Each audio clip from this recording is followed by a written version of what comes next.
पुढच्या 48 तासात डाळींचे भाव 100 रुपयांच्या खाली आणण्याची घोषणा अन्न आणि नागरी पुरवठा मंत्री गिरीश बापट यांनी केली आहे। त्यासाठी सरकारने एक अजब युक्ती शोधून काढली आहे। दर कमी करण्यासाठी साठेबाजांकडून जप्त केलेली डाळ सरकार त्यांना परत करणार आहे। या व्यापाऱ्यांकडून सरकार एक हमीपत्र लिहून घेणार आहे। 100 रुपयांपेक्षा जास्त भावाने डाळ न विकण्याचं आश्वासन या हमीपत्रातून घेतलं जाईल।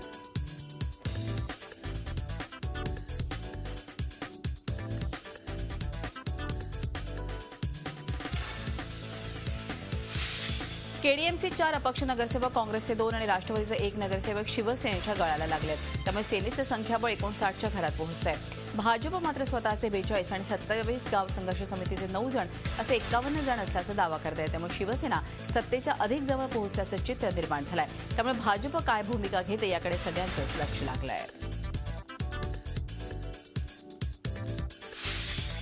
कल्याण डोंबिवलीच्या महापौरपदाची निवडणूक 11 नोव्हेंबरला 12 वाजता होणार आहे। 7 तारखेपासून अर्ज दाखल करण्याची मुदत आहे। शिवसेनेचे दीपेश म्हात्रे आणि रमेश म्हात्रे अर्ज दाखल करण्याची शक्यता आहे। त्यामुळे महापौरपदाच्या रिंगणात शिवसेना सर्वप्रथम उतरेल। दुसरीकडे मनसेच्या भूमिकेकडेही लक्ष लागलं आहे। स्थानिक मनसे नेते भाजपसोबत जाण्यास उत्सुक असल्याचं समजतंय। कल्याण डोंबिवली महापालिकेत शिवसेना मनसे युती व्हावी यासाठी राज आणि उद्धव ठाकरेंचे मामा चंदूमामा वैद्य यांनी प्रयत्न सुरू केलेत। गेल्या 2 दिवसांपासून त्यांच्या मातोश्री आणि कृष्णकुंजवर ती चक्रा सुरू आहेत। शिवसेना मनसे एकत्र आल्यास कल्याण डोंबिवलीचं सत्ता समीकरण चुटकीसरशी सुटणार आहे। मुख्यमंत्री देवेंद्र फडणवीसांच्या दिल्ली दौऱ्यात मुंबईच्या कोस्टल रोडची अधिसूचना आठवडाभरात काढू असं आश्वासन केंद्रीय पर्यावरण मंत्री प्रकाश जावडेकर यांनी दिलं आहे। मुख्यमंत्र्यांनी राज्याच्या विकास कामांच्या मंजुरीबाबत केंद्रीय मंत्री प्रकाश जावडेकर, व्यंकय्या नायडू आणि रेल्वे मंत्री सुरेश प्रभूंची त्यांनी भेट घेतली। एसटीच्या भाड्यामध्ये हंगामी वाढ करण्याची घोषणा परिवहन मंत्री दिवाकर रावते यांनी केली आहे। त्यानुसार 5 नोव्हेंबर ते 25 नोव्हेंबर या 20 दिवसांच्या कालावधीसाठी ही भाडेवाढ करण्यात आली आहे। त्यानुसार एसी गाड्यांच्या भाड्यात 20%, निम आराम हिरकणी एसटीच्या भाड्यात 15%, साधी आणि रातराणीच्या भाड्यात 10% भाडेवाढ करण्यात आली आहे।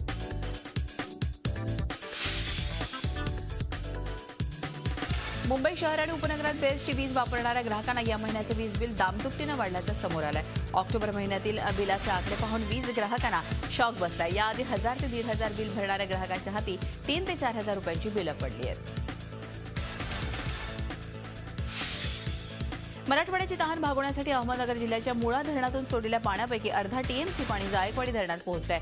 निळवंडे धरणातून 2000 क्युसेक्सनं सोडलेल्या पाण्याचा प्रवासही प्रवरेतून झालाय। पाण्याचा नदीतील प्रवास मात्र 1200 क्युसेक्सवर जाऊन पोहोचलाय। उजनीला पुणे जिल्ह्यातील धरणातून पाणी सोडण्याला विरोध दर्शवण्यासाठी राष्ट्रवादी काँग्रेसच्या वतीनं रांजण गावामध्ये रास्ता रोको केला। आंदोलनात परिसरातील शेतकरी आपल्या बैलांसह रस्त्यावर उतरले होते। अडचणीत असलेल्या बळीराजाला आधार देण्यासाठी अनेकांचा प्रयत्न सुरू आहे। औरंगाबादच्या काही ज्येष्ठ नागरिकांनी आता बळीराजाच्या मदतीसाठी एक पाऊल पुढे टाकलंय। एका सामाजिक संस्थेच्या माध्यमातून ही वृद्ध मंडळी बाजारपेठेत व्यापाऱ्यांना अन्नधान्य दान करा असं आवाहन करतायत। जवळपास आतापर्यंत 13 टन धान्य त्यांच्याकडे जमा झालंय। कर्जबाजारीपणाला त्रासून अहमदनगरमधल्या शेतकऱ्यांना आत्महत्या केली आहे। कोपरगाव तालुक्यातल्या कोळगाव थडी इथले शेतकरी भरत निंबाळकर या शेतकऱ्यांना गोदावरी नदीत उडी घेऊन आपलं जीवन संपवलं। शेतीला पाणी मिळणार नाही, त्यामुळे कर्ज फेडायचं कसं या चिंतेतून त्यांनी ही आत्महत्या केली आहे। मुंबईतल्या मदरशांमधल्या मुलांच्या होत असलेल्या गणनेवरून आता राजकारण सुरू झालं। राज्य सरकारनं शाळाबाह्य मुलांना शिक्षण देण्याच्या दृष्टीनं त्यांची गणना सुरू केली आहे। मुंबई महानगरपालिकेच्या शिक्षण विभागातर्फे ही गणना सुरू आहे।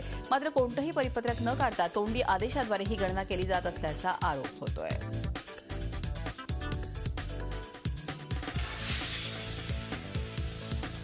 नोकरीचं आमिष दाखवून एका महिलेला विकू पाहणाऱ्या टोळीचा भांडाफोड नांदेड रेल्वे स्थानकातल्या दक्ष अशा फळ विक्रेता महिलांमुळे होऊ शकला। सोलापूरमधल्या एका 27 वर्षीय महिलेचं नोकरी देण्याच्या आमिषानं 3 पुरुष आणि एका महिलेनं सोलापूर रेल्वे स्थानकावरून अपहरण केलं होतं।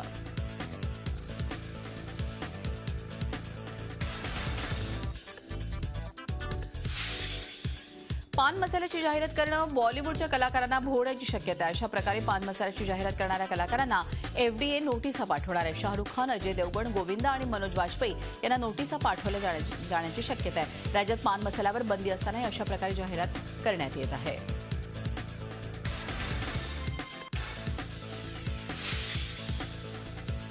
दिवाळी सणाच्या पार्श्वभूमीवर विविध खाद्यपदार्थात मोठ्या प्रमाणात भेसळ केली जाते। या भेसळीचे दुष्परिणाम मानवाच्या आरोग्यावर होतात। त्यामुळे अशी भेसळ आता घरबसल्या ओळखण्यासाठी नागपुरातील अॅनाकॉन लॅबनं किट विकसित केली आहे। या किटच्या माध्यमातून 30 विविध चाचण्या होतात आणि त्यातून भेसळ ओळखता येते। जलसंपदा मंत्री गिरीश महाजन यांच्या जामनेर मतदारसंघातील पखूर गावातल्या ग्रामस्थांना पिण्याच्या पाण्यासाठी रस्त्यावर उतरण्याची वेळ आली आहे। ग्रामस्थांनी ग्रामपंचायतीवर हंडा मोर्चा काढून जळगाव औरंगाबाद महामार्गावर रास्ता रोको केला। यावेळी संतप्त ग्रामस्थांनी रस्त्यावर टायर पेटवून दिलं।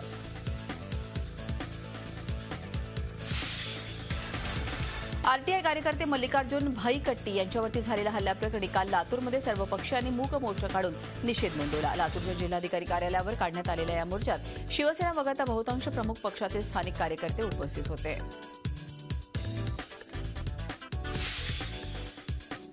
मुलाच्या मायेनं वाढलेल्या लाडक्या सर्जा बैलाचा अचानक मृत्यू झाल्यानं खेडच्या चंद्रकांत पिंगळेंवरती दुःखाचा डोंगर कोसळलाय। अख्ख्या गुळाणी गावाला सर्जाच्या मृत्यूचं दुःख झाल्यानं त्याच्या अंत्यसंस्कारासाठी इंद्रायणी नदीकाठी संपूर्ण गाव जमलं होतं। सर्जा साधा सुद्धा बैल नव्हता, तर तो होता हिंद केसरी। संगीत सूर्य केशवराव भोसले नाट्यगृहाचं अखेर नूतनीकरण पूर्ण झालंय। त्यामुळे या नाट्यगृहाला गतवैभव प्राप्त झालाय। ज्येष्ठ अभिनेते विक्रम गोखले यांनी नाट्यगृहाची पाहणी करून झालेल्या कामाबाबत आनंद व्यक्त केलाय। कोल्हापूर जिल्ह्यातील अमरोळी इथल्या तुकाराम पाटील यांना लाल फितीच्या कारभारामुळे कसा त्रास होतो याबाबत झी मीडियानं बातमी दाखवली होती। तुकाराम पाटील यांच्या मुलाचा मिळालेला 23 लाखांचा डीडी पुन्हा मचकस सरकारनं कोल्हापूरला पाठवला आहे। त्यामुळे काही दिवसात पाटील यांना त्यांचे पैसे मिळणार आहेत। त्यामुळे झी मीडियाच्या लढ्याला आता यश आलंय। रंगीबेरंगी आकाश कंदील दिवाळीची शोभा वाढवतात। पुण्यातील गोदावरी सातपुते कुटुंबियांचं कंदील बनवण्याचा व्यवसाय, मात्र या छोट्याशा व्यवसायाचं रूपांतर कुटुंबियांनी मेहनतीनं उद्योगात केलंय आणि विशेष म्हणजे त्यांच्या या कर्तृत्वाची दखल इंग्लंडच्या राजघराण्यानं देखील घेतलेली आहे।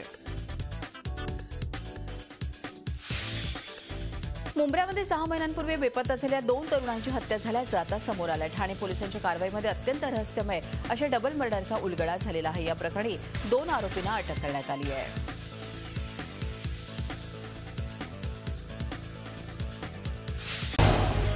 झी 24 तास रहा एक पाऊल पुढे।